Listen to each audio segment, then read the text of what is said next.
आकाशवाणी लखनऊ से प्रस्तुत है प्रादेशिक समाचार।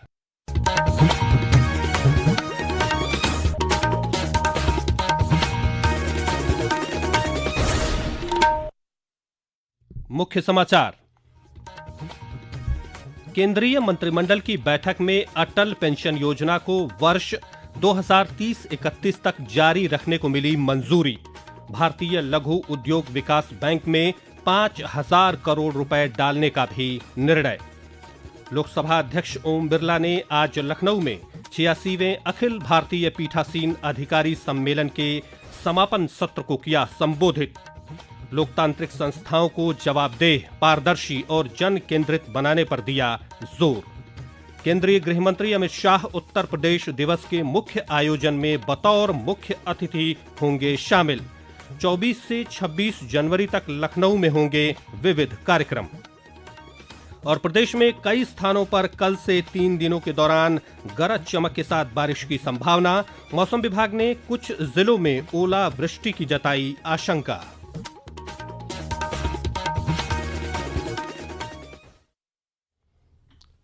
नमस्कार, प्रदेश के समाचारों के साथ मैं राघवेंद्र त्रिपाठी। और अब समाचार विस्तार से।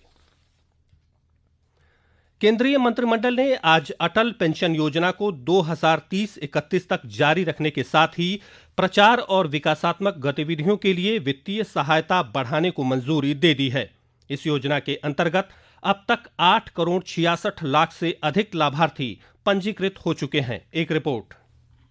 आज नई दिल्ली में प्रधानमंत्री नरेंद्र मोदी की अध्यक्षता में हुई मंत्रिमंडल की बैठक में ये निर्णय लिया गया। ये योजना मई 2015 में असंगठित क्षेत्र के श्रमिकों को वृद्धावस्था में आय सुरक्षा प्रदान करने के उद्देश्य से शुरू की गई थी। ये योजना 60 वर्ष की आयु के बाद प्रति माह 1,000 से 5,000 रुपए तक की न्यूनतम गारंटीकृत पेंशन प्रदान करती है। ये लाभार्थी के योगदान पर निर्भर करती है। सरकार ने लघु उद्योग विकास बैंक सिडबी को 5,000 करोड़ रुपए की पूंजीगत सहायता राशि भी स्वीकृत की है। इससे 25,74,000 से अधिक सूक्ष्म और लघु उद्योगों से जुड़े लाभार्थियों को फायदा मिलने की आशा है। अंकित और दीपेंद्र की रिपोर्ट के साथ समाचार कक्ष से जागृति शर्मा। लखनऊ में आयोजित 3 दिवसीय 86वें अखिल भारतीय पीठासीन अधिकारी सम्मेलन का आज समापन हो गया। सम्मेलन के दौरान कुल 6 महत्वपूर्ण संकल्प पारित किए गए। समापन सत्र को लोकसभा अध्यक्ष ओम बिरला और मुख्यमंत्री योगी आदित्यनाथ ने संबोधित किया। समापन सत्र में लोकसभा अध्यक्ष ने लोकतांत्रिक संस्थाओं को अधिक प्रभावी, जवाबदेह, पारदर्शी तथा जन आकांक्षाओं के अनुरूप बनाने का आह्वान किया। श्री बिरला ने कहा कि राज्य विधानमंडलों में न्यूनतम 30 दिन सदन की बैठकें हों, जहां सकारात्मक चर्चा के बीच राज्य के विकास के लिए अनुकूल वातावरण बने। विधानसभाएं 2047 में विकसित भारत के लक्ष्य की प्राप्ति करे, इसके लिए सभी विधान मंडलों के अंदर अपने राज्य के विकास 2047 और देश के विकास 2047 में चर्चा हो, ऐसा हमने संकल्प लिया है। राज्य के विधान मंडलों में कम से कम न्यूनतम 30 दिन की बैठकें हो, इसके लिए सभी राज्य विधानमंडल के अध्यक्षों ने सहमति दी, ताकि हम रचनात्मक और प्रभावी रूप से इन लोकतांत्रिक संस्थाओं को जनता के प्रति उत्तरदायी बना सके। लोकसभा अध्यक्ष ने कहा कि विधायी संस्थाओं को अधिक पारदर्शी और जवाबदेह बनाने के लिए प्रौद्योगिकी और एआई का उपयोग आवश्यक है। उन्होंने सदनों में बार बार होने वाले गतिरोध पर चिंता व्यक्त करते हुए कहा कि सदन का प्रत्येक क्षण बहुमूल्य होता है। सदन चर्चा और संवाद के लिए होता है, न कि गतिरोध के लिए। विधायी कार्यों में प्रौद्योगिकी का और एआई का उपयोग करते हुए, जिससे कि जनता विधायकों का भी संपर्क स्थापित हो सके, सार्थक सहभागी हो सके। टेक्नोलॉजी का उपयोग करते समय हमने ये आग्रह किया है कि सावधानी पूर्वक जवाबदेही भी हो और विश्वसनीयता भी हो और उसमें नैतिकता भी हो। इस अवसर पर मुख्यमंत्री योगी आदित्यनाथ ने कहा कि लोकतंत्र की आधारभूत इकाई के रूप में विधायिका संविधान के संरक्षक के रूप में अपनी भूमिका का बेहतर तरीके से निर्वाह कर रही है। यह न केवल विधायी कार्यों की रूपरेखा तैयार करती है, बल्कि यह देश के समग्र विकास योजना के लिए एक महत्वपूर्ण मंच है। उन्होंने कहा कि हमारे देश में लोकतंत्र की संस्था बहुत मजबूत है, जो विश्व के लिए प्रेरणा है। लोकतंत्र की आधारभूत इकाई है हमारी विधायिका। भारत के संविधान के संरक्षक के रूप में ये अपनी भूमिका का निर्वहन करते हुए देश के अंदर न केवल विधायी कार्यों के लिए एक रूपरेखा तैयार करती है, बल्कि समग्र विकास की भी कार्य योजना का एक महत्वपूर्ण मंच होता है। और उसके लक्ष्य क्या है? इस संविधान के 3 शब्द भारतीय लोकतंत्र की आत्मा के रूप में काम करते हैं: न्याय, समता और बंधुता। राज्यसभा के उपसभापति हरिवंश और प्रदेश विधानसभा अध्यक्ष सतीश महाना ने भी समापन सत्र को संबोधित किया। 3 दिवसीय सम्मेलन के दौरान आयोजित अलग अलग सत्रों में विधायी प्रक्रियाओं में तकनीक का उपयोग तथा जनता के प्रति विधायिका की जवाबदेही जैसे महत्वपूर्ण विषयों पर चर्चा की गई। लखनऊ के राष्ट्र प्रेरणा स्थल पर 24 से 26 जनवरी तक उत्तर प्रदेश दिवस का आयोजन किया जाएगा। इस आयोजन में प्रदेश की संस्कृति, शिल्प, व्यंजन और विकास यात्रा को जन भागीदारी के माध्यम से एक ही मंच पर प्रस्तुत किया जाएगा। इस कार्यक्रम में मुख्य अतिथि के रूप में केंद्रीय गृह एवं सहकारिता मंत्री अमित शाह शामिल होंगे। एक रिपोर्ट।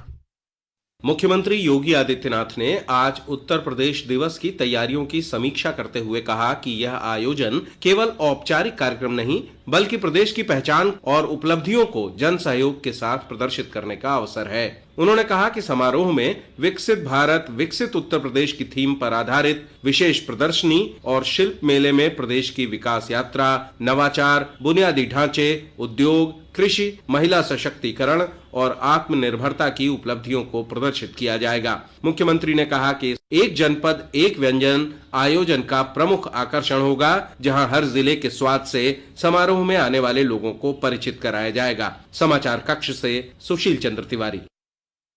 ये समाचार आप आकाशवाणी लखनऊ से सुन रहे हैं। ताजा समाचार जानने के लिए आप हमारी वेबसाइट newsonair.gov.in पर लॉगिन कर सकते हैं। इसके साथ ही आप प्रादेशिक समाचारों का ये बुलेटिन हमारे YouTube channel news on AIR Lucknow पर भी सुन सकते हैं। प्रदेश के राजभवन का नाम बदलकर अब जन भवन नाम दिया गया है। गृह मंत्रालय, भारत सरकार, नई दिल्ली द्वारा राज्यपाल के आधिकारिक आवासों के नामकरण के मानकीकरण के संबंध में निर्गत निर्देशों के अनुपालन में प्रदेश के राज्यपाल के आधिकारिक आवास के नाम में परिवर्तन किया गया है। उत्तर प्रदेश शिक्षा सेवा चयन आयोग ने वर्ष 2026 में आयोजित होने वाली विभिन्न परीक्षाओं का परीक्षा कैलेंडर जारी कर दिया है। जारी कैलेंडर के मुताबिक असिस्टेंट प्रोफेसर की परीक्षा 18 और 19 अप्रैल को आयोजित की जाएगी। वहीं पीजीटी भर्ती की परीक्षा 9 और 10 मई को होगी। प्रयागराज में आज 2 सीटों वाला एक छोटा विमान तालाब में गिर गया। यह दुर्घटना जिले के केपी कॉलेज के पीछे स्थित तालाब में हुई। तालाब में पानी होने के कारण दुर्घटना के बाद विमान में आग नहीं लगी। वहीं दुर्घटना से ठीक पहले दोनों पायलटों ने पैराशूट खोलकर तालाब में छलांग लगा दी। स्थानीय निवासियों और कॉलेज के छात्रों ने पायलटों को तालाब से बाहर निकालकर अस्पताल में भर्ती कराया, जहां उनकी हालत स्थिर बताई गई है। उत्तर प्रदेश राज्य महिला आयोग की आज लखनऊ में आयोजित बैठक में समाज कल्याण विभाग की विभिन्न योजनाओं पर चर्चा हुई। राज्य महिला आयोग की अध्यक्ष बबीता चौहान ने बताया कि बैठक में महिलाओं के कल्याण से जुड़ी विभागीय योजनाओं की प्रगति और उनके क्रियान्वयन को लेकर विस्तार से चर्चा हुई। महिला सशक्तिकरण के लिए हम निरंतर काम करता जा रहा है महिला आयोग। उसमें हम और क्या अच्छा कर सकते हैं, ये हमारी पूरी कोशिश रहती है। जिस दिन हमारी मीटिंग होती है तो हम किसी न किसी विभाग से जो हमसे संबंधित हैं वहां से किन्हीं अधिकारियों को बुलाते हैं, तो उनके विभाग की जो भी ऐसी योजनाएं हैं या केंद्र सरकार की योजनाएं, उत्तर प्रदेश सरकार की योजनाएं कि जिनके बारे में हम महिलाओं को ज्यादा बेनिफिट दे सकते हैं या उनको बता सकते हैं, समझा सकते हैं। ठंड और कोहरे के बीच मौसम विभाग ने प्रदेश में बारिश की संभावना जताई है। विभाग के मुताबिक 22 और 24 जनवरी के दौरान आने वाले 2 पश्चिमी विक्षोभों के प्रभाव से गरज चमक के साथ बौछारें पड़ने की संभावना है। इसकी शुरुआत कल पश्चिमी उत्तर प्रदेश से हल्की बारिश के साथ होगी। वहीं पूर्वी उत्तर प्रदेश सहित कुछ स्थानों पर 23 और 24 को गरज चमक के साथ बारिश की संभावना जताई गई है। मौसम विभाग ने 23 जनवरी को कुछ जिलों में ओलावृष्टि की भी चेतावनी जारी की है। और अंत में मुख्य समाचार एक बार फिर। केंद्रीय मंत्रिमंडल की बैठक में अटल पेंशन योजना को वर्ष 2030-31 तक जारी रखने को मिली मंजूरी। भारतीय लघु उद्योग विकास बैंक में 5,000 करोड़ रुपए डालने का भी निर्णय। लोकसभा अध्यक्ष ओम बिरला ने आज लखनऊ में 86वें अखिल भारतीय पीठासीन अधिकारी सम्मेलन के समापन सत्र को किया संबोधित।